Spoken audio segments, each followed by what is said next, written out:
Hi, ഞാനിന്ന് വന്നിരിക്കുന്നത് കർക്കിടക special ഒരു റെസിപ്പി ആയിട്ടാണ്. നമുക്കിന്ന് മരുന്നുണ്ട തയ്യാറാക്കി എടുക്കുന്നത് എങ്ങനെയാണെന്ന് നോക്കാം. കർക്കിടകം എന്ന് പറയുമ്പോൾ പൊതുവെ അസുഖങ്ങളുടെ കാലമാണ്. ഈ മാസത്തിലാണ് നമ്മൾ കൂടുതലും ആയുർവേദ ചികിത്സ ചെയ്യുന്നതും മരുന്നും ഒക്കെ കഴിക്കുന്നത്. മരുന്നുണ്ട നമുക്ക് എളുപ്പത്തിൽ വീട്ടിൽ തയ്യാറാക്കി എടുക്കാൻ പറ്റും. മരുന്നുണ്ട കഴിക്കുന്നത് രോഗപ്രതിരോധ ശേഷി കൂട്ടാനും ജലദോഷത്തിനും വാതത്തിനും പിന്നെ ബാക്ക് പെയിൻ ഒക്കെ നല്ലതാണ്. അപ്പോൾ ഇത് നമുക്ക് തയ്യാറാക്കി എടുക്കുന്നത് എങ്ങനെയാണെന്ന് നോക്കാം.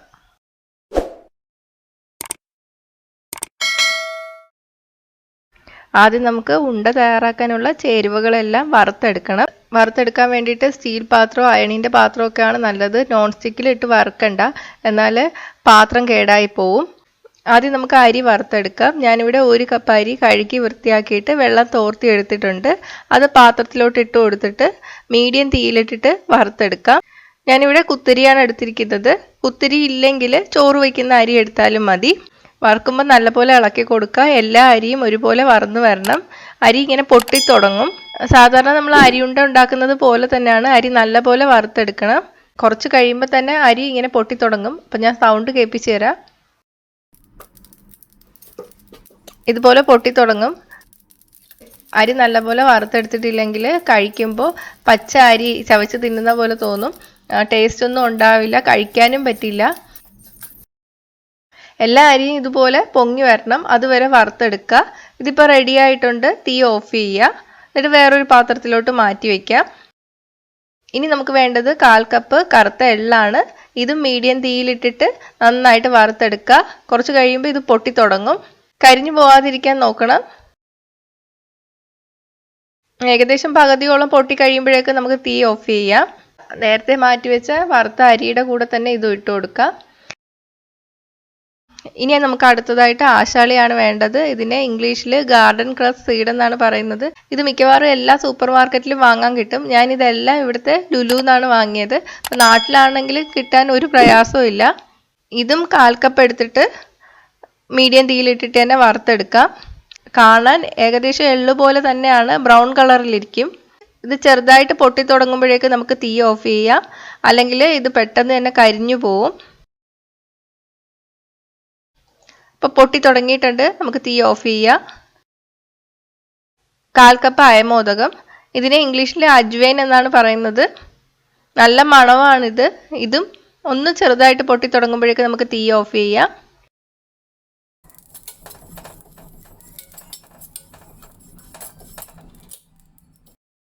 കാൽ കപ്പ് ചെറിയ ജീരകം, അതായത് നല്ല ജീരകം. ഇതും വറുത്തെടുക്കുക. പൊട്ടി തുടങ്ങുമ്പോഴേക്ക് നമുക്ക് തീ ഓഫ് ചെയ്യാം. 1/4 കപ്പ് ഉലുവ. ഇതും മീഡിയം തീയിലിട്ടിട്ട് വറുത്തെടുക്കാം. ചെറുതായിട്ടൊന്ന് കളർ മാറിയിട്ട് ഈ ഉലുവ പൊട്ടി തുടങ്ങുമ്പോഴേക്ക് നമുക്ക് തീ ഓഫ് ചെയ്യാം.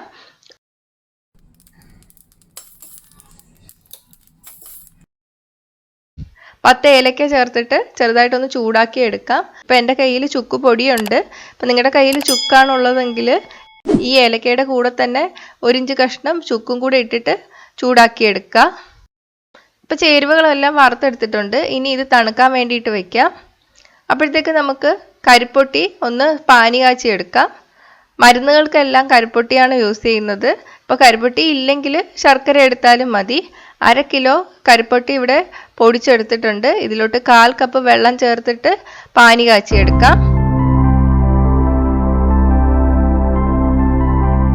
കരിപ്പൊട്ടി എല്ലാം അലിഞ്ഞു വന്നിട്ടുണ്ട്, തിളച്ചു തുടങ്ങിയിട്ടുണ്ട്. നമുക്ക് തീ ഓഫ് ചെയ്തതിന് ശേഷം അരിച്ചെടുക്കാം. ഇപ്പം നമ്മൾ നേരത്തെ വറുത്ത് വെച്ചതെല്ലാം തണുത്തിട്ടുണ്ട്. ഇനി ഇത് മിക്സിയുടെ ചെറിയ ജാറിൽ ഇട്ടിട്ട് നന്നായിട്ട് പൊടിച്ചെടുക്കുക. പൊടിച്ചെടുത്തതാണിത്. ശ്രദ്ധിക്കുക, മിക്സിയുടെ ജാറിൽ വെള്ളമൊന്നും ഉണ്ടായിരിക്കാൻ പാടില്ല. നമ്മൾ കഴുകിയിട്ട് വെയിലത്ത് വെച്ച് ഉണക്കിയിട്ട് വേണം ഇത് പൊടിച്ചെടുക്കാൻ വേണ്ടിയിട്ട്. വെള്ളം ഉണ്ടെങ്കിൽ പെട്ടെന്ന് ചീത്തയായി പോവും. അടുത്തതായിട്ട് നമുക്ക് 2 കപ്പ് തേങ്ങ എടുക്കാം. ഇതും മിക്സിയുടെ ജാറിലിട്ടിട്ട് ചെറുതായിട്ടൊന്ന് കറക്കിയെടുക്കാം. നമ്മൾ തോരനൊക്കെ ചെയ്യുന്നത് പോലെ കൂടുതൽ അരയണ്ട. ഈ മിക്സിയുടെ ജാറിൽ ഇപ്പം അരിയൊക്കെ പൊടിച്ചെടുത്തേ ഉള്ളൂ. അപ്പം അത് കഴുകിയൊന്നും വേണ്ട, അതിൻ്റെ കൂടെ തന്നെ ഇട്ടിട്ട് ഒന്ന് കറക്കിയെടുത്താൽ മതി. അപ്പം തേങ്ങ റെഡി ആയിട്ടുണ്ട്. ഇതിൻ്റെ മുകളിൽ കൂടെ നമുക്ക് നേരത്തെ പൊടിച്ചു വെച്ചിരിക്കുന്നത് ചേർത്ത് കൊടുക്കാം. നേരത്തെ ഞാൻ ചുക്ക് ചേർത്തിട്ടില്ലായിരുന്നു, അതുകൊണ്ട് ഇതിലോട്ട് 1/2 ടേബിൾ സ്പൂൺ ചുക്കുപൊടി ചേർത്ത് കൊടുക്കുക. ചുക്കാണ് ഉള്ളതെങ്കിൽ നമ്മൾ ഏലക്ക നേരത്തെ വറുത്തെടുത്തപ്പോൾ അതിൻ്റെ കൂടെ ഇട്ടിട്ട് വറുത്തിട്ട് അപ്പം തന്നെ പൊടിച്ചെടുത്താൽ മതി. ഇനി ഇതിലോട്ട് നമ്മൾ കരിപ്പൊട്ടി പാനി കാച്ചി വെച്ചിരിക്കുന്നത് ചേർത്ത് കൊടുക്കാം. നന്നായിട്ട് ഇളക്കി മിക്സ് ചെയ്യാം. ഇപ്പം ഇതിൽ അത്യാവശ്യം ചൂടുണ്ട്, കൈകൊണ്ട് ഇളക്കിയാൽ കൈ പൊള്ളും. കുറച്ചൊന്ന് ചൂട് മാറുമ്പോൾ കൈകൊണ്ട് ഇളക്കി മിക്സ് ചെയ്യാം. ഇപ്പം ഇത് മിക്സ് ചെയ്തെടുത്തിട്ടുണ്ട്. നമുക്കിനി ഉരുട്ടിയെടുക്കാം. ഉരുട്ടിയെടുക്കുമ്പോൾ വലിയ ഒരു നെല്ലിക്കയുടെ വലിപ്പത്തിൽ ഉരുട്ടിയെടുത്താൽ മതി. അപ്പോൾ ഇതുപോലെ എല്ലാം ഉരുട്ടിയെടുക്കാം. ഏകദേശം എല്ലാം ഒരേ വലിപ്പത്തിൽ വേണം ഉരുട്ടിയെടുക്കാൻ വേണ്ടിയിട്ട്.